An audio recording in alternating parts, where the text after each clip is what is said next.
मैं तेरे सपने के अधीन अपने सपने को, तेरी इच्छा के अधीन अपनी इच्छा को ले आता हूं, और मेरा तन मन धन, मेरा टैलेंट, मेरी नौकरी, मेरा जीवन, सब कुछ जब प्रभु मैं तेरी कलीसिया के साथ मिला दूंगा तो आपको बढ़ने से कोई नहीं रोक सकता।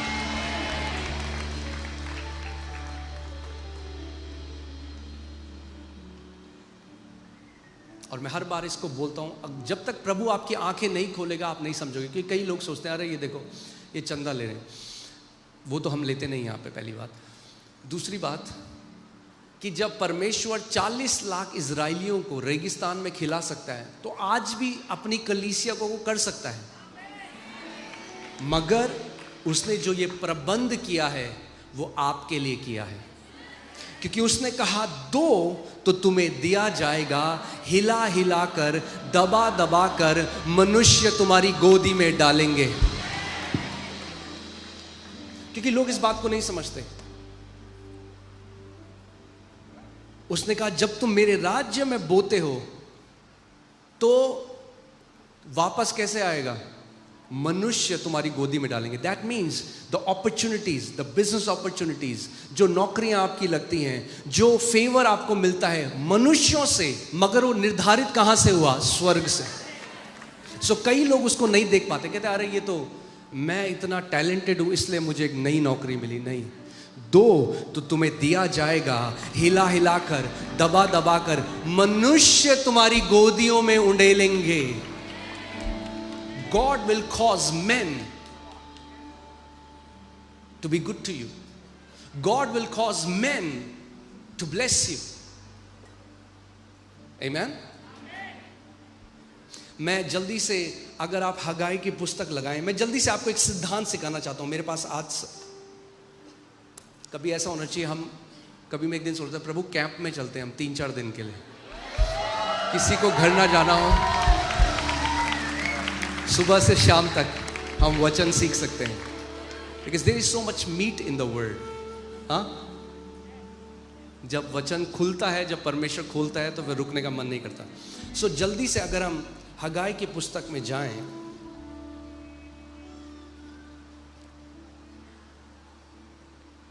और देखिए यहां पे क्या लिखा है, मैं दूसरे अध्याय से पढ़ता हूं और ध्यान से आपको सुनना है, इस सिद्धांत को समझना है, क्योंकि यह सिद्धांत आज भी है।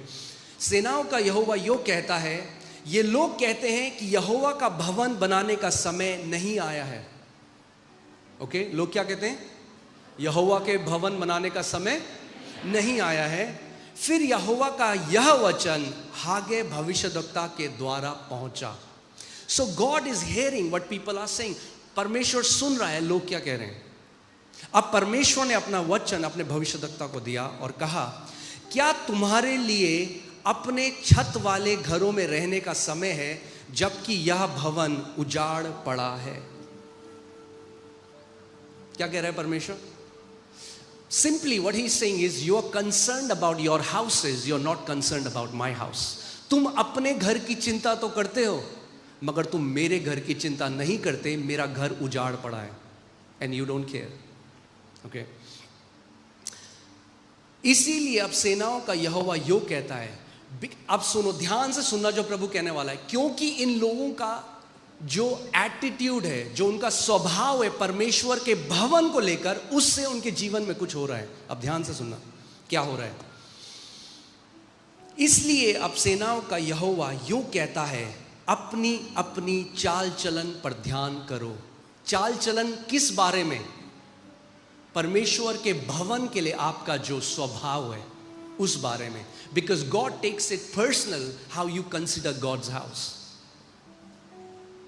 परमेश्वर उसको हल्का नहीं आपता। जैसा आप परमेश्वर के भवन के लिए स्वभाव रखते हो, परमेश्वर उसको देखता है। अब देखिए आगे क्या लिखा है,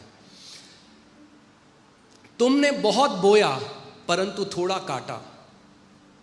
ये शारीरिक बोने की बात कर रहे हैं, जो किसान थे जिन्होंने बीज बोई। ये वो वाली फाइनेंशियल बोने की बात नहीं है। तुम खाते हो पर पेट नहीं भरता, तुम पीते हो परंतु प्यास नहीं बुझती, तुम कपड़े पहनते हो परंतु गर्माते नहीं, और जो मजदूरी कमाता है वो अपनी मजदूरी की कमाई को छेद वाली थैली में रखता है। कई लोग हैं ना, वो कहते हैं हमें ऐसा लगता है जो हम कमाते हैं वो छेद वाली थैली में, और परमेश्वर कह रहा है उसका कारण क्या है? क्योंकि तुम्हारा जो स्वभाव मेरे भवन के लिए है। All you're concerned about is your house and God will give you your own house. तुम केवल अपने घर की चिंता करते हो, तुम मेरे घर की चिंता। मैंने आज आपको क्या कहा था स्टार्टिंग में, हमें वो लोग बनना है जो परमेश्वर के घर की चिंता करने वाले, परमेश्वर के घर के लिए सोचने वाले हो जाए। परमेश्वर का घर तो भूल जाओ, चिंता तो बाद में। कई लोग तो आके यहां कलेश मचाते हैं।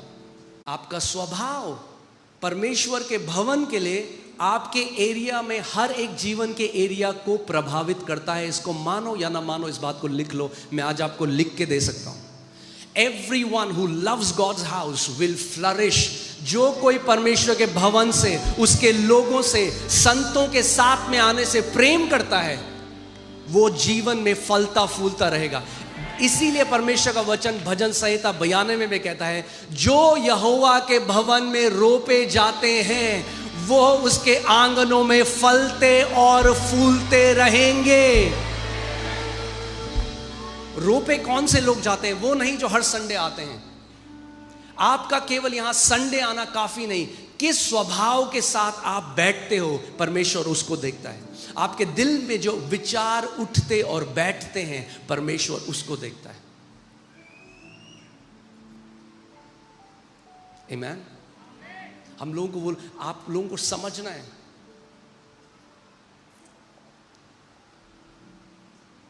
मैं आपको केवल उदाहरण दे रहा हूं। कोई फैमिली है, मुझे नहीं पता वो पंजाब से आते हैं, कहां से आते हैं, वो हर महीने आके कुछ चावल के कट्टे, कुछ दालें देके चल जाते हैं, क्योंकि कोई सोच रहा है कि यहां पर हजारों लोग, करीबन महीने में 40,000 से ज्यादा लोगों को खाना दिया जाता है और अच्छा खाना दिया जाता है। सो कोई सोच रहा है, कोई चिंता करता है। आपको क्या लगता है परमेश्वर ऐसे बंदे को बढ़ाएगा? नहीं, मैं लिख के दे रहा हूं, क्या होगा उस बंदे को? It's all about being sensitive. जब आप संवेदनशील हो जाते हो उसके घर के लिए, जब आप वो बेटे और बेटियां बन जाते हो जो कहते हो मेरे पिता का जो घर है,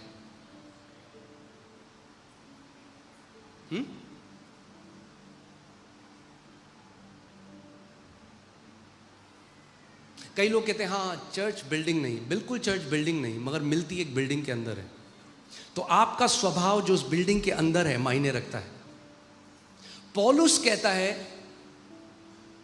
that you should know how to conduct yourself in the house of the Lord. तुम्हें पता होना चाहिए परमेश्वर के घर में तुम्हारा स्वभाव कैसा होना चाहिए। Amen? काफी सन्नाटा हो गया एकदम से, मगर शिक्षा तो देनी पड़ेगी, क्योंकि मेरी बात याद रखना, जिस दिन अपना स्वभाव सही कर लोगे, जिस थैली में छेद था वो थैली छोटी पड़ने वाली है। आपने गवाही सुनी उस बहन की, उसने 70 रुपए डाले। शायद आज के टाइम में कोई लोग बोले अरे 70 रुपए क्या होते हैं, किसी ने वो 70 रुपए नहीं देखे।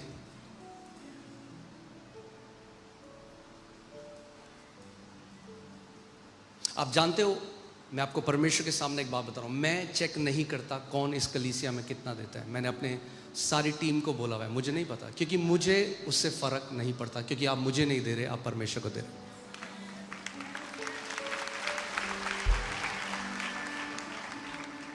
और यहां पर वो लोग भी हैं जिन्होंने आकर करोड़ों बोया है, और कई बारी मेरी टीम ने कहा कि हमें उनके बारे में बोलना चाहिए। मैंने कहा नहीं, क्योंकि मुझे नहीं पता इस व्यक्ति ने जो 1.5 करोड़ दिया वो इस 70 रुपए से बड़ा था क्या, प्रभु ही जानता है। क्योंकि जो स्त्री ने 70 रुपए बोए उसके पास केवल वो 70 रुपए थे, और पिता देखता है कि आपके पास जो था उसमें से आपने बलिदान स्वरूप कितना दिया। अमाउंट आपस में हमें तुलना नहीं करनी, ये तुलना करने का विषय नहीं, ये हृदय का विषय है। और मुझे इतना अच्छा लगा जैसे उस बेटी ने कहा कि मैं प्रभु तेरे भवन में अपने बच्चों के लिए अपने परिवार के लिए बोती हूँ। और आज उसका, क्योंकि परमेश्वर, बाइबल कहती है, ठट्टों में नहीं उड़ाया जा सकता। जो कुछ एक मनुष्य बोता है वही वो काटेगा। अगर परमेश्वर के घर में आदर बोते हो, आज इस बात को याद रखना, इतना आदर काटोगे अपने जीवन में। मगर जो लोग निरादर बोते हैं वो जिंदगी भर निरादर काटेंगे।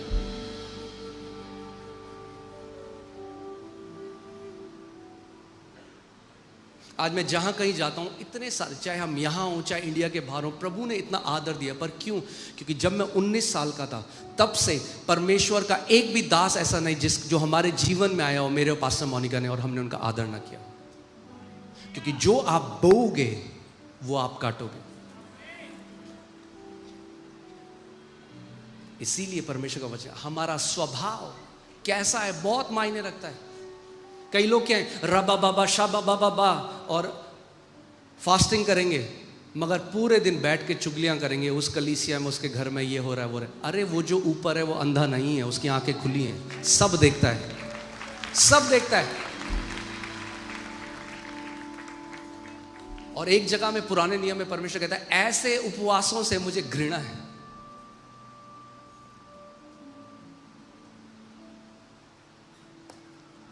हालेलुया, अच्छा वचन आ रहा है, टेंशन मत लो। मगर उससे पहले जरूरी है कि अगर आप इस घर में हो, इस घर का डीएनए आपके अंदर होना चाहिए, वरना आप इस घर के नहीं हो।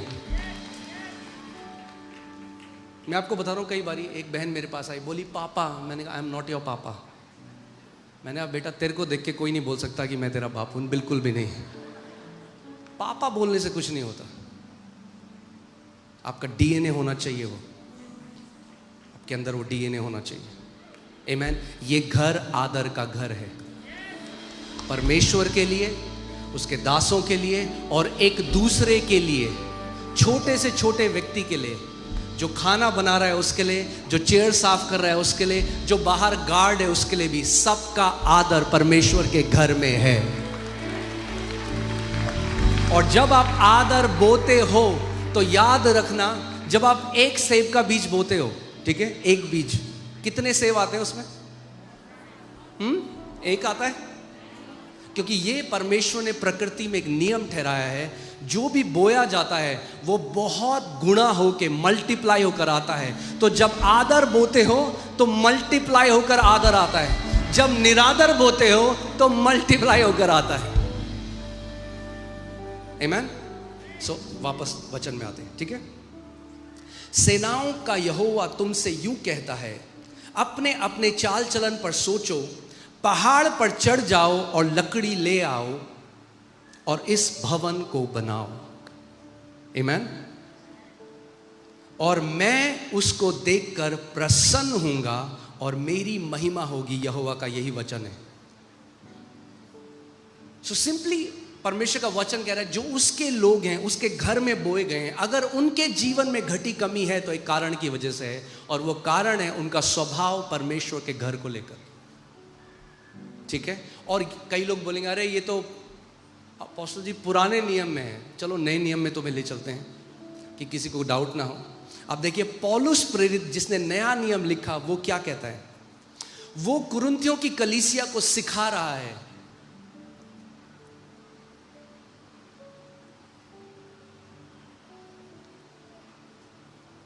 क्यों परमेश्वर आपको गरीबी से बाहर लाना चाहता है? क्यों? कि ताकि आप 24 घंटे पैसों के बारे में ना सोचो, आपका मनन कमी घटी ना हो। क्योंकि जिसके पास नहीं है वो 24 घंटे ये सोच रहा है। हमारा मनन परमेश्वर का वचन होना चाहिए। आमेन। हम वो लोग हैं जो निरंतर बहने वाले झरने के अधीन हैं। अगर आपके घर के बाहर झरना है पानी का, तो क्या अंदर टैंकर रखोगे पानी के? नहीं रखने की जरूरत, क्योंकि पता है घर के बाहर झरना है, जब प्यास लगेगी बाहर जाओ पी लो। ऐसे ही हम निरंतर बहने वाले उस फ्लो के अंदर हैं, उस बहाव के अधीन हम लोग हैं। आमेन। सो पौलुस प्रेरित अब कुरिन्थियों की कलीसिया में विश्वासी थे, अविश्वासी थे, जिनको चिट्ठियां लिखी गई? हाँ, विश्वासी थे। Very good. कोई कह रहा है कब तक खड़े रहेंगे, कोई बात नहीं, मैं भी खड़ा हूँ, टेंशन मत लो, थोड़ी देर में बैठ जाना। परंतु बात यह है, बोलो बात यह है, परंतु बात यह है, सारी बात की बात यह है कि जो थोड़ा बोता है वह थोड़ा काटेगा भी, और जो बहुत बोता है वह बहुत काटेगा। आप जानते हो उस बहन ने, उसके परिवार ने आज बहुत क्यों काटा, और आज उनको प्रभु ने एक फैक्ट्री दी है। क्यों? क्योंकि 70 रुपये हमारे लिए कम हो सकते हैं, उनके लिए सब कुछ था। जिस घर में कुछ नहीं, सोचो उस घर में उन्होंने 70 रुपये बोए। ये बलिदान स्वरूप जो देना है ना, ये गरीबी की गर्दन तोड़ देता है।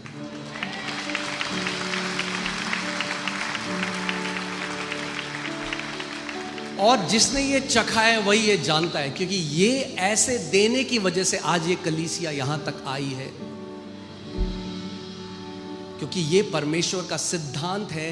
God can not be mocked, Bible कहती है परमेश्वर ठट्टों में नहीं उड़ा जा सकता। उसने सिद्धांत रखा है, जो जैसा बोएगा वैसा काटेगा। पौलुस कह रहा है जो थोड़ा बोएगा वो कितना काटेगा, जो ज्यादा बोएगा, जो कुछ नहीं बोएगा, अगर उपवास करेगा तो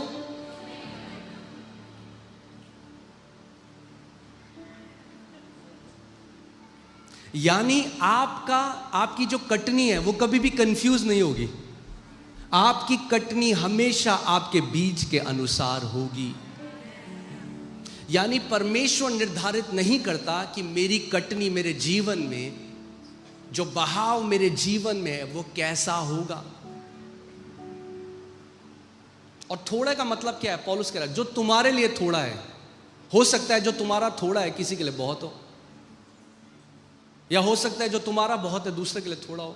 उस औरत, इस परिवार के लिए 70 सब कुछ था। हो सकता है उसके बगल वाले यार 70 रुपए क्या है मेरे लिए, मगर उसके लिए वो बहुत था, तो कटनी भी बहुत आई। परमेश्वर कहता है जब तू अपना नाप से बहुत देखता है और उस नाप से नापता है, तो मैं अपने नाप से बहुत तेरे जीवन में देता हूं।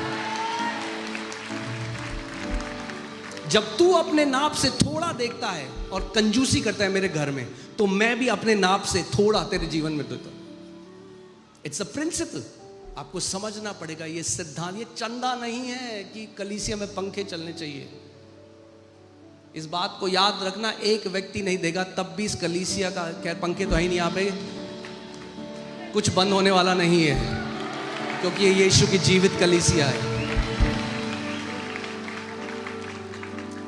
बोलो मेरा देना मेरे लिए, मेरे परिवार के लिए और मेरे आने वाली पीढ़ियों के लिए। फिर से बोलो मेरा देना मेरे लिए, मेरे परिवार के लिए और मेरे आने वाली पीढ़ियों के लिए।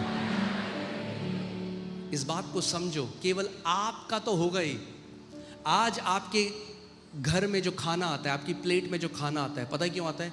क्योंकि कुछ किसानों ने बीज बोया। कटनी इतनी ज्यादा है कि पूरा देश खाता है उनके बोने से। जब आप बोने वाले बन जाओगे तो बहाव ऐसा हो जाएगा, आपके लिए तो होगा ही बहुत, कई और परिवारों को आप ब्लेस करने लग जाओगे। आमीन। मैंने आपको एक बार ही समझाया था, फिर से इस बात को बोलता हूं कि जब भी समय होता है देने का परमेश्वर के घर में, सबसे इंपॉर्टेंट है किस भाव से, किस स्वभाव से आप बोते हो। क्योंकि परमेश्वर वो देखता है।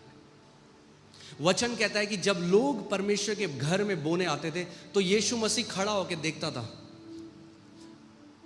that how they are giving, कि कैसे वो दे रहे हैं। आपको क्या लगता है आज वो नहीं देखता?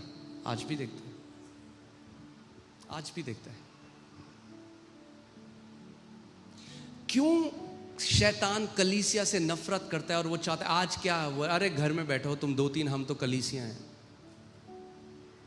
क्यों? क्योंकि बाइबल कहती है कलीसिया सत्य का खंबा और सत्य की फाउंडेशन है। अगर किसी घर में खंबा गिरा दो और फाउंडेशन गिरा दो तो क्या होगा? उसको पता है परमेश्वर का काम रुक जाएगा, ये राज्य आगे नहीं बढ़ सकता अगर मैं कलीसिया की नींवों को ढा दूं तो। इसीलिए अटैक करता है। मगर वहीं पे परमेश्वर भी ऐसे लोगों को देखता है जो उसकी कलीसिया के साथ खड़े हैं और कहते हैं प्रभु हम तेरे दर्शन में एक हो गए हैं, अब जो हमारा है परमेश्वर वो तेरा है, और हम मिलकर परमेश्वर तेरे राज्य को बढ़ाने वाले लोग बनते हैं।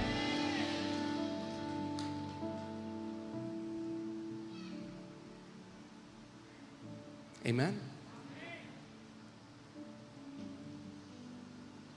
आप जानते हैं बाइबल बताती है कि कितने लोग जानते हैं प्रभु ने रोटी को multiply, how many people know Jesus multiplied bread, रोटी को मल्टीप्लाई किया। ओके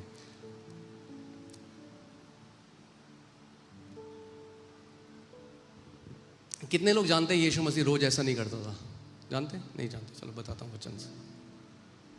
कितने लोगों ने वचन में पढ़ा है कि जब यीशु सामरी स्त्री से बात कर रहा था जो कुएं में थी, तो चेले कहां थे? कहां गए थे? खाना लेने नहीं, खाना खरीदने गए थे, बाइबल कहती है। यानी खाना खरीदते थे। यानी यीशु मसीह हर बार आबरा का डाबरा करके रोटी नहीं बढ़ाता था। अब खाना खरीदते थे, तो खाना खरीदने के लिए क्या चाहिए होता है? इसीलिए यीशु के साथ पार्टनर्स थे उसकी मिनिस्ट्री में, वो लोग थे जो उसकी सेवकाई के साथ एक हो गए। आमीन। और बाइबल क्लियरली उस बात को बताती है, क्योंकि यीशु को 12 हट्टे कट्टे लोगों को 3 वक्त की रोटी खिलानी थी, और वो खाना खरीदने गए। They went to buy the food, खाना खरीदने गए।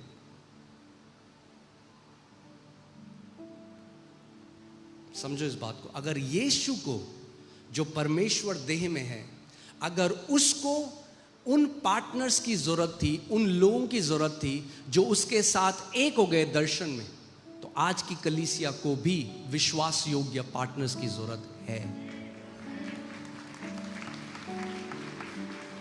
और मैं आज आपको एक बात बता दूं कि तो आपको समझ में, और ये हर कलीसिया में होता है। इस कलीसिया में आप देखते हो क्या हो रहा है। आज 14-15 ब्रांचेस हैं। हम लोग विधवाओं की मदद करते हैं। मैं आपको कभी स्टेज से वो बोलता नहीं, क्योंकि मैं नहीं चाहता आप उसकी वजह से दो। परिवारों की मदद की जाती है, हॉस्पिटल्स के बिल दिए जाते हैं, खाना खिलाया जाता है, बहुत चीज़ें यहाँ से होती हैं। और ये जो होता है, इस कलीसिया के 20% वो विश्वास योग्य बेटे और बेटियां हैं जो दर्शन के साथ खड़े हैं, तब कलीसिया इतना कर सकती है। सोचो अगर ये 80-90% हो जाए तो क्या होगा।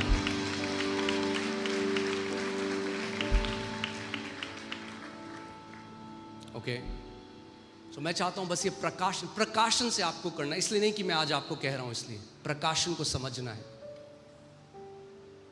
अगर लोग आज क्या करते हैं, अगर उन्हें पता अरे पहले रिलायंस के स्टॉक होते तो मैं रिलायंस में, अगर मैं पार्टनर बन जाता, स्टॉक खरीद लेता, तो रिलायंस ऊपर जाता तो मैं भी ऊपर जाता। डू यू नो, परमेश्वर के राज्य में बोना सबसे पावरफुल इन्वेस्टमेंट है।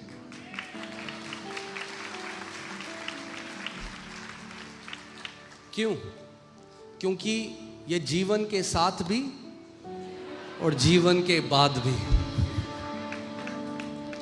पतरस ने यीशु से पूछा, यीशु इसीलिए मैंने पास्टर मोनिका बोला आप बोलो, क्योंकि मैं बोलने पे आया तो फिर मैं सिखाना ही चाहता हूं अच्छे से। चलो आज जल्दी से करके फिर खत्म करेंगे। पतरस ने यीशु को कहा, प्रभु हमने जो सब बलिदान कर दिया सब कुछ, प्रभु हमें क्या मिलेगा? यीशु ने कहा, जो कुछ तुमने मेरे लिए और मेरे राज्य के लिए बलिदान किया, 100 गुना इस पृथ्वी पे, 100 गुना इस। यीशु मसीह झूठा नहीं, उसने कहा जो कुछ तुमने मेरे राज्य के लिए बलिदान किया है, कितने गुना? 100 गुना इस पृथ्वी पे, और उसके बाद अनंत जीवन और उसमें जो पुरस्कार हैं। आमीन। सो आज जब आप अपने पहले फल, जो हमारी जो भी सैलरी हमें मिलती है उसका पहलौटा, पहला फल, हम परमेश्वर को बोलते हैं, प्रभु पहला मैं तेरे राज्य में बोता हूं, तू मेरे जीवन में पहला है। और मैं उस भाव से देता हूं कि प्रभु मैं कोई एहसान नहीं कर रहा तेरी कलीसिया के ऊपर, I am not doing a favour. प्रभु ये तो मेरे लिए एक आदर की बात है, मैं नम्रता के साथ ये it's an honour, it's a privilege. प्रभु ये तो मेरे लिए सौभाग्य की बात है कि तूने मुझ जैसे व्यक्ति को चुना कि मैं तेरे राज्य में बो सकूं, एक बेटा होके मैं तेरे राज्य में बो सकूं। Amen. So we are gonna give with that intent. और फिर यहां पे वो एक बात कहता है, परंतु बात यह है, ध्यान से सुनना, सुन रहे हो? जो सुन रहा है बोले आमेन। ओके। परंतु बात यह है, जो थोड़ा बोता है वह थोड़ा काटेगा भी, और जो बहुत बोता है वह बहुत काटेगा भी। अब सबसे इंपॉर्टेंट बात जो आपको समझनी, हर एक जन जैसा मन में ठाने वैसा ही दान करे, ना कुड़ कुड़ के और ना दबाव से, क्योंकि परमेश्वर हर्ष से देने वाले से प्रेम रखता है। एक्चुअली दिस वर्ड इज, जो हर्ष से देता है परमेश्वर उससे प्रफुल्लित हो जाता है, क्योंकि परमेश्वर तो हर किसी से प्रेम रखता है।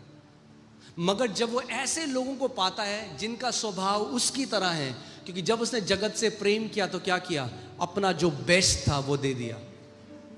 God is a generous God, वो एक उदार परमेश्वर है।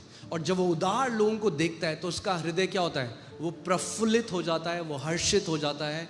He is filled with Joy. अब ध्यान से सुनो, क्या होता है जब हम उसके राज्य में बोते हैं?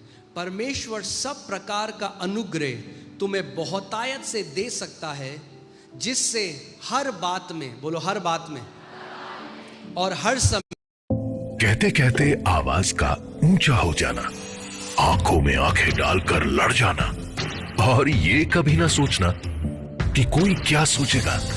ऐसा अक्सर होता है। पता है क्यों? क्योंकि मेरे लिए देश से जुड़ा हर मुद्दा, हर सच, हर सवाल एक लड़ाई है बस। न्यूज़ 18 इंडिया पर देखिए आर पार।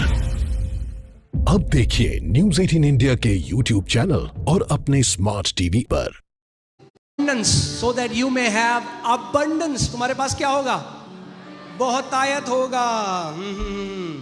और हर एक भले काम के लिए तुम्हारे पास बहुत कुछ हो, जैसा लिखा है, उसने बिखेरा, उसने कंगालों को दान दिया, उसका धर्म सदा बना रहेगा।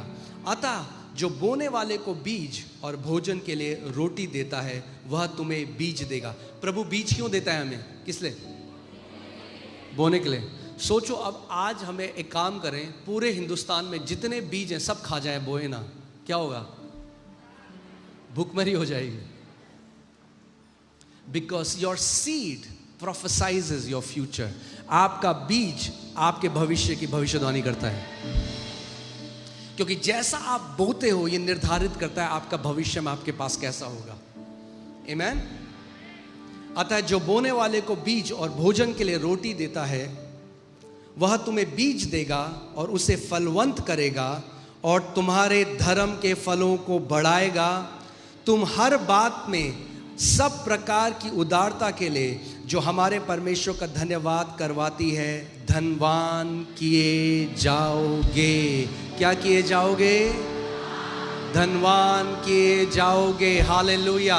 केवल शारीरिक धनवान नहीं, क्योंकि उदारता वही व्यक्ति दे सकता है जो आत्मिक धनवान है, क्योंकि पैसे को तुच्छ वही व्यक्ति समझ सकता है जो आत्मिक धनवान है। जो पैसे से प्रेम करता है वो कभी बोना नहीं जानता। मगर जब आप बोते हो तो आप कह रहे हो, ये घोषणा कर रहे हो, परमेश्वर इस पैसे से ज्यादा कीमती तू और तेरा राज्य मेरे जीवन में है।